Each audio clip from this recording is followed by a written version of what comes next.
Hi, I'm Kevin, And I'm Amanda. and we are serving up All that jam.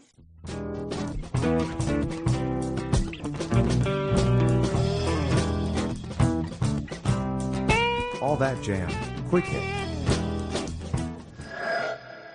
Getting Deep with Alan Evans. Yeah. Well, and I feel that energy. I feel like, Kevin, you and I have had some really good conversations very recently, and it just so happened that kind of one of the big recurring themes was, in this case, it was vocalists or people who are known primarily, for being a lyricist who had, at some point said, well, I feel like I could do something more with my songwriting or, instrumentation, but that's not how everyone sees me. And, really kind of working through that feeling of, I know there's more I want to do, or just genre swapping, right? Too, from what Right, they're right. primarily known for. It was Lyle, right, Kevin, the other Yeah. day, going to last week, country, Lyle right? Dubinsky, Yeah. moving to He went from Nashville. funk to Yeah, yeah, country. I just saw that. Yeah, he just split Portland and it was jetting down to Yeah. Nashville. Yeah, yeah. Yeah, just a couple of weeks ago. And I mean, Mm-hmm. those are major changes, and I respect that so much. Anybody who's kind of saying, as he said, he's like, I had a great gig, obviously, Mm-hmm. Motet, we're Yeah. traveling, but just that calling to do something that maybe people wouldn't necessarily expect. Like it's a big deal. I guess so. And it's a big deal if you make it a big deal, and I feel like that's what kind of holds a lot of people back from um change and trying different things. And um I guess in a way, I don't like to say like redefining yourself, because I've never felt, at least in my mind, or just speaking for myself, like I, even when I was playing drums, like I never said I was a drummer. Because because I knew people who considered themselves drummers, and they were definitely drummers. Like I just played music, and drums was just happened to be the instrument that I was just expressing those feelings, with. But with that said, so it was easier for me to just say, yeah, I'm just not doing this anymore. One, I just didn't want to do it, but I didn't feel, but it didn't define who I was. So, I know a lot of people stay in kind of situation where they're miserable, like they don't want to do it anymore, but they feel like they have to, because, oh, well, the audience, well, I'm speaking specifically music here, but this can be related to anything in life, any occupation or whatever. It's like, the people, this audience, this is what they know me as, like, or people are, or on the flip side, or people are going to forget who I am because I'm not doing this anymore. So it's like an ego thing. You're just kind of trapped in, like, in this idea of who you are. I recently watched this, like, Trevor Noah comedy special on Netflix, his newest one, and he was it was pretty cool, but he was talking about he was in France. He was just like on this little trip in France, and he was just describing the comedy special was in Detroit, but he was describing the people in the audience, like what his experience was like in France. And he's like, you talk to someone in France and you ask them, what do they do? Like, what do you do? I was like, oh, I like to walk, and I like to, I like to do this and this. No, what do you like? What do you do? So anyway, and the point is like, he was trying to illustrate how, like, in the United States, you ask someone what they do.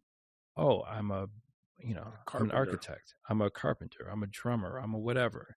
It's like, no, that's just an occupation. I mean, that's not like, you know, what you do. Like, that's not who you are.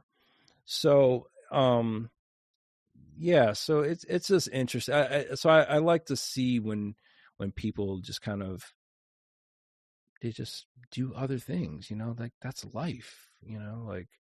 So anyway, with all that said, like I said, I got to a point in my life where there were other reasons, that probably aren't definitely a lot more personal, but I got to a point where I realized I always knew. Let me back up a little bit. I always knew that I wasn't going to be 75 and just hauling the drum set around and whatever. I knew that from a very early age. Because I remember going to see artists who would come through Buffalo, and like, oh, I can't wait to go see so-and-so, whatever. I'm not going to name any names or whatever, but people I grew up listening to. But when I was listening to them, I was listening to older recordings or, whatever. So by the time I saw them, they were older individuals. And when I went in there with a certain set of expectations, and they were not, I guess, met, I was just kind of like, ooh, all right, well. They lost a step. Yeah, exactly. I mean, and again, when I was younger, I was very much into, athletics like basketball and football. I just love sports, and it's kind of the same thing. It's like, man, some of the cats who like when they leave the court at the right time, you know what I mean? Like, or there's some cats who just stay a few years too long, and it's just like, And anyway, that was never going to be me. So, anyway, it got to a point where I was like, you know what? I just don't love it anymore. It's not, and what do I want to do? What do I want to do with my life? And so here I am right now. We'll see what happens. Yeah, go ahead. Can I throw it back to you played with Soulive last year? You did that little residency. Mm-hmm. How was that? How did that work out for you? It was cool. It was cool, man. I mean, I had a good time. I mean, it was, so the funny thing about that, I mean,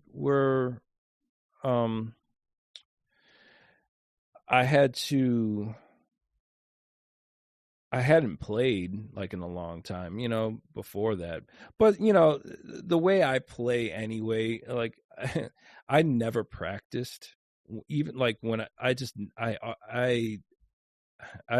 said this many occasions. I just don't like the sound of drums on their own, so I'd literally never practiced.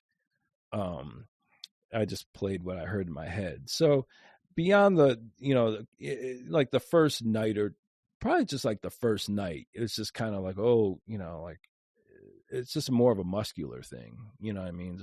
But after that, I was fine. It was definitely interesting for me. I mean, playing music it's like, again, like I was talking about when I reconnected with Pete Prince. It's the same thing, like obviously, like it's very easy because Neil and I we've always we don't have to speak about anything, we don't even have to look at each other when we're playing. It just happens. And, so as a band, man, I mean, if we don't play for another 10 years, that gig back it's going to be great. And I'm not saying that is the case, right. But I'm saying, like, it's just there, I mean, like it's, I don't even worry about it. So the hard thing for me though was just staying up that late. I just right. So it's just like it's a completely different lifestyle.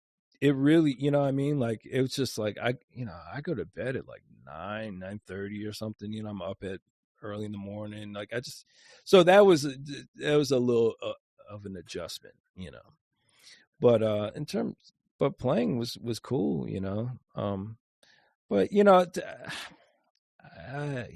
like that's I don't want to sound I don't know. I've played drums my entire life. It's easy for me. I mean, like I'm not saying like it's just like it's like breathing, like I don't know. It's yeah. So how about the guitar?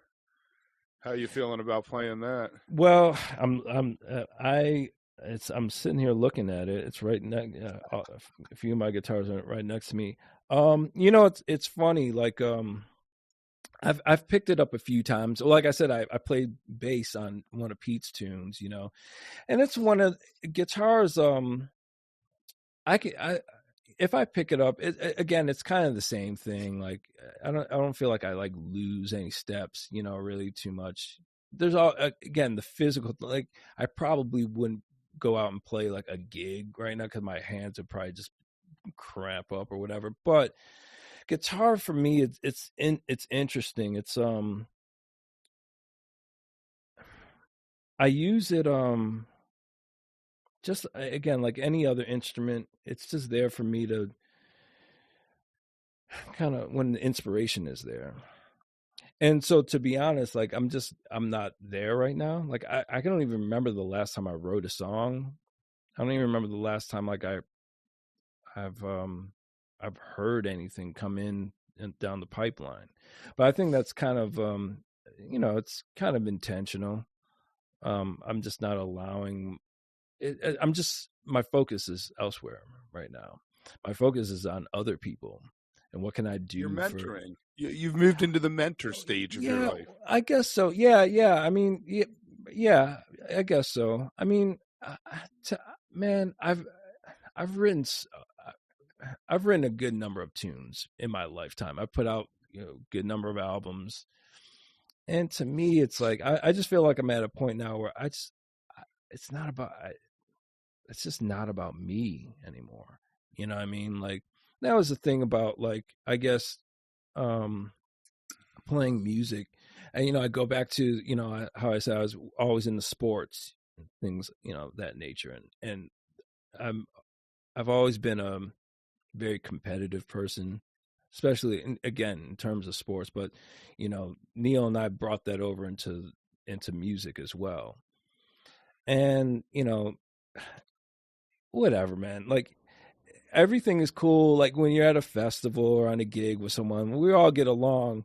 But at the same time, before like we would take the stage, we're like, yo, you know, if there was someone on before us or we know someone's on after us, like, no, we're going to, you know, I like it. Yeah. We're getting down, you know what I mean? We're kicking someone's ass, you know what I mean? That is just straight up, you know, that's how we get, you know, maybe Kraz less so, you know, but he Kraz pretty mellow, you know, but Neil and I get hyped up, you know what I mean? You'd swear we were going to play football, you know, but, you know, but then, I don't know, is it getting older or just whatever? It's just, I just don't have that anymore, which is cool.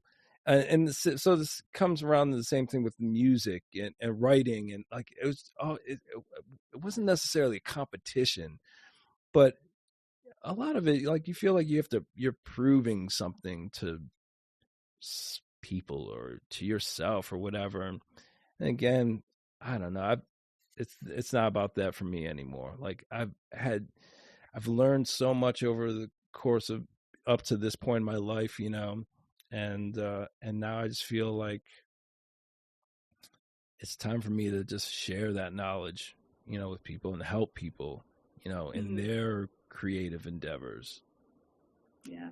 I've said like if I never write another song again, I'm cool. You know what I mean? I'm not wishing that upon myself. If I do, I'm open for it, but I have a body of work that I can look back on and I'm super proud of, you know, like I don't listen to my own music at all, but every once in a while, like I'll hear something like come on that someone else's or, you know, listen to. I'm like, damn, that's actually pretty cool. All right. I did a pretty good job there, you know, but you know, you know, I love that. I don't need to, you know, I don't need to leave you know, thousands of songs and oh, look what I did or whatever, you know, hey, I'm cool. I want to help people now, you know, that's what when I get up in the morning, that's what I'm ready to do. You know what I mean? That's what gets me out of bed in the morning. It's like, how am I, you know, man, I'm going to mix this for someone. This recording session, you know, I mean, this, whatever it is, you know, or talking to some, you know, it's talking to people about, you know, whatever it is they have going on in their musical, you know, realms. That's what excites me, you know, not being on stage and like whatever. So I have a thought about this, and I could be totally off base, but I'm just thinking I think there's an interesting parallel here. The way you're describing it reminds me of, so I've been in the field of education for over 20 years, and something has happened in the last couple of years I've noticed where anything that would have in the past maybe not prevented me, but I would think twice of admitting vulnerability or couldn't do something right away or didn't know, that is gone, you know, regardless of who I'm talking to, what they've done. And I just think I've gotten to a place where I'm just so comfortable with where I'm at, what I've done, that it actually has made me a much more honest, kind of authentic person. It's not a risk for me anymore to have certain kinds of conversations. And I'm wondering, like, is that similar for you too? 100%. 100%. I mean, there, you know, again, like, the lead up to, there was a kind of a long runway leading up to where I'm at right now. You know what I mean? Like, there were definitely years of me being afraid to admit to myself or to other people that, yeah, I just don't want to do this anymore. You know what I mean? Like, we have, you know, I have Neil and Kraz, for instance, you know what I mean? Like, we're all dependent on this machine. And for a while, and that's just us, but like literally for a while, like the Soulive thing was a machine. Or like it was just kind of crazy. I remember like times being on the tour bus and like, there's like, you know, we're a trio, right? But there's more people out here with us than there are in the band. You know what I mean? Like, it's like, what's happening here? And then there's all the other people in the background who aren't on the road, who are, everyone's kind of, I'm not going to say they were completely dependent on us, but we were a big part of a lot of people's lives, you know, just personally, career-wise, financially.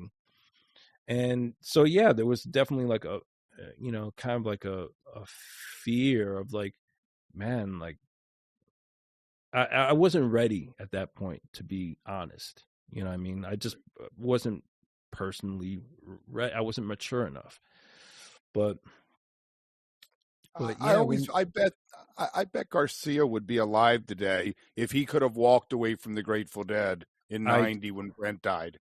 I agree. Yeah, I agree. Yeah. And that's what, going back to what I was saying earlier, is like, that's what I'm talking about. It's like where you're just, you can't, I don't want to say walk away, but you just, yeah, some people just can't, you know, like this, yeah. This is it. Even when it's just not good for them, you know what I mean? Like, what else am I going to do? Or like, this is who I am, or this is what people are expecting of me. Responsibility. But yeah, like exactly. Springsteen talks about, you know, like all these people are looking to me, you know, for everything. We're going on the road. Right? Yeah. I mean, they know that I'm going to be doing the thing, and that's a lot on somebody. Right. But, you know, for me, it's like, you know, like I've been lucky in that I've been engineering almost as long as I've been playing music. So I wasn't just dependent on just my ability to play, to live, you know what I mean? So I had that to, I don't want to say fall back on, but there's another love that I could, you know, just go to. But the thing for me, it's like, I got to a point where I felt like I was living like this double life, in that I was like playing a lot of music, but then I was trying to, you know, do the engineering, producing thing. And man, it was hard. You know what I mean? Like it's just hard to do both well. And so I got to that point where I was like, again, being honest, you know, just, I remember having a conversation with Kim, like one day, it was just like, no, I'm not touring anymore. And we have 2 kids, you know what I mean? We own our home, you know, all this stuff, you know, like, and we're both, you know, this is what we do, is music, you know what I mean? It's so, but I trusted, that wherever I put my energy, I would be, I don't want to say rewarded, but yeah, maybe, you know. So I just fully put my energy into this. and it's working. So, but yeah, I totally hear you. It's a lot easier for me to just be open and honest about this now, especially like when it's, I know it's not what a lot of people want to hear, but that's, it's funny. Like everyone, I'll post something, I'm not big on social media. I mean, I use it, but I don't sit on there all day. I got things to do. But I do notice every once in a while I'll post something that has nothing to do with Soulive, but someone will say, "Oh man, we can't wait for when are you coming to Iowa or something?" Like, and I'm like, so what I realized, I was listening to I love listening to O'Teal and Mike's podcast. And they had Ricky Williams on. I don't know if you checked that episode out, but they were kind of talking about, Ricky Williams was saying how, it's when people give you, they say things, like something like that, for instance, "Oh, I can't wait for you to come to Iowa," or whatever, all they're telling you is what they would do if they were in your shoes, if they were you. You know what I mean? Like, that's all that is. So, I mean, I really do appreciate people wanting that from me and from us or whatever, but that's not where I'm at. And I understand that it's just what they would do if they were me. Right. So the Ricky Williams one, was that when they were talking about astrology? Exactly. Was that the one? Okay. Mm-hmm. Yep. I did. Yeah. I mean, it was great. Yeah, it was amazing.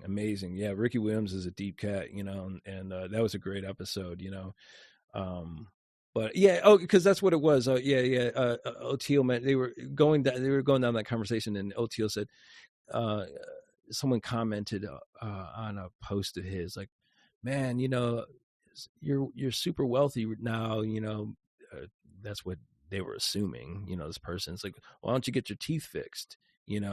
And it's like, and O'Teal, he's just like laughing, but that's when Ricky Williams said, he's like, "Man, that's just what that person was just saying, what they would do if they were you.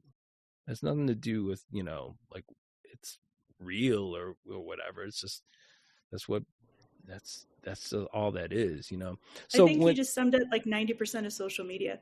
Exactly. No, you're totally one-sided. Like, it is. It really is. Yeah. So, like I said, I mean, I appreciated, all the thoughts, on that, but it's just kind of funny. I just get a chuckle. It's like, man, I just posted something about something like had nothing to do with, anything, and you just come out of nowhere with that. So, but anyway, I guess, like, going back to what you initially said, it's like, yeah, it just feels so good to just be honest and just be completely myself, and I'm just not worried about people's expectations of me or projecting things onto me. It's like, this is my granddad always told me, whatever anybody else thinks about you is none of your business.